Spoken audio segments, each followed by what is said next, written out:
Be ready. 5 seconds. Start. Sir, I rise to support the demands that have been placed before the House by the Home Minister. Sir, I need not remind the House that this year the Home Ministry's demands are being discussed in a context which can be described as almost unprecedented.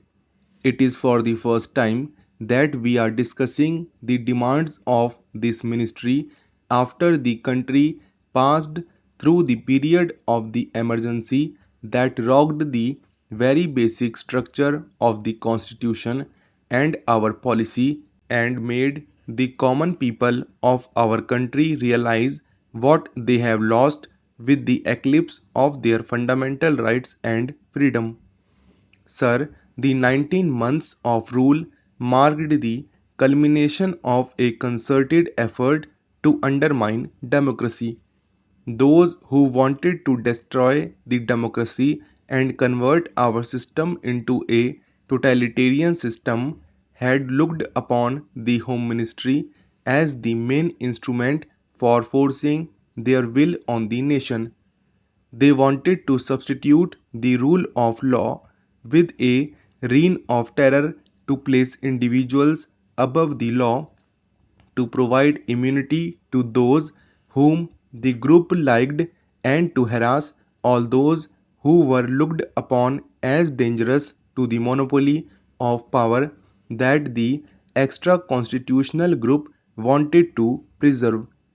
The then Home Minister was himself a captive of this group. It was practically a totalitarian regime and was therefore bound to be a police regime. That is why I would request the Home Minister that the whole police department should be thoroughly overhauled. Sir, I do not want to take the time of the House by listing the various agencies and organizations that were set up in the police department and the home department during emergency and before that. I also do not want to take the time of the House in describing the fabulous amounts of money that had been placed at the disposal of RAW and other agencies. Even the money was placed at the disposal of certain individuals and that was exempted from the scrutiny of the Controller and Auditor General of India or the Parliament. I do not want to go into all these details, but I would only request the Home Minister to go into these things and ensure that such things do not happen in future. Under these circumstances, sir, the task of the Home Minister is therefore one of dismantling the police state that was built up by the previous government. Sir, I must congratulate the Home Minister for the excellent beginning that he has made and for the speed that he has acquired to restore the fundamental rights to the citizens and to appoint commissions of inquiry to go into the excesses of the earlier rule as well as the shocking scandals that had characterized last years of the previous regime. However, in all humility, I must confess that it is not enough. The 42nd Amendment of the Constitution should be withdrawn immediately. The fundamental rights will have to be fully restored, and the role and power of the judiciary must be restored immediately.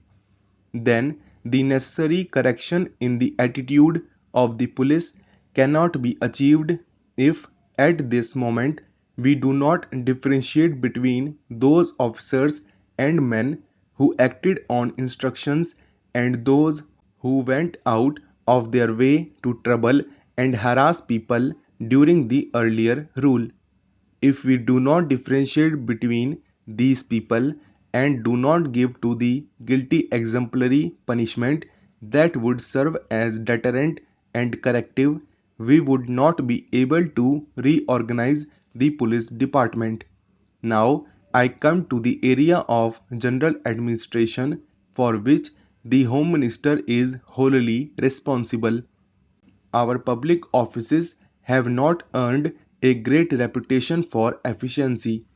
Public petitions and letters remain unanswered and under consideration for months and months together. Public petitions and letters written by the public representatives, councillors, legislators, or members of parliament, even to the ministers, leave aside, the officers remain unanswered or under consideration for years together.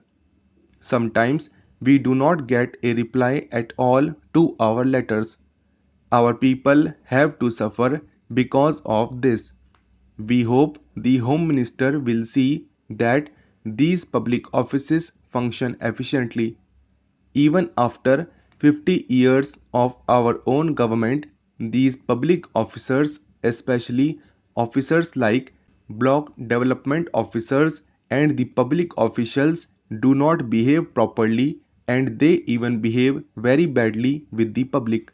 The Home Minister should look into that so that the public officers behave properly and in a manner as to instill confidence in the people that it is their own government which wants to serve them and not to terrorize them.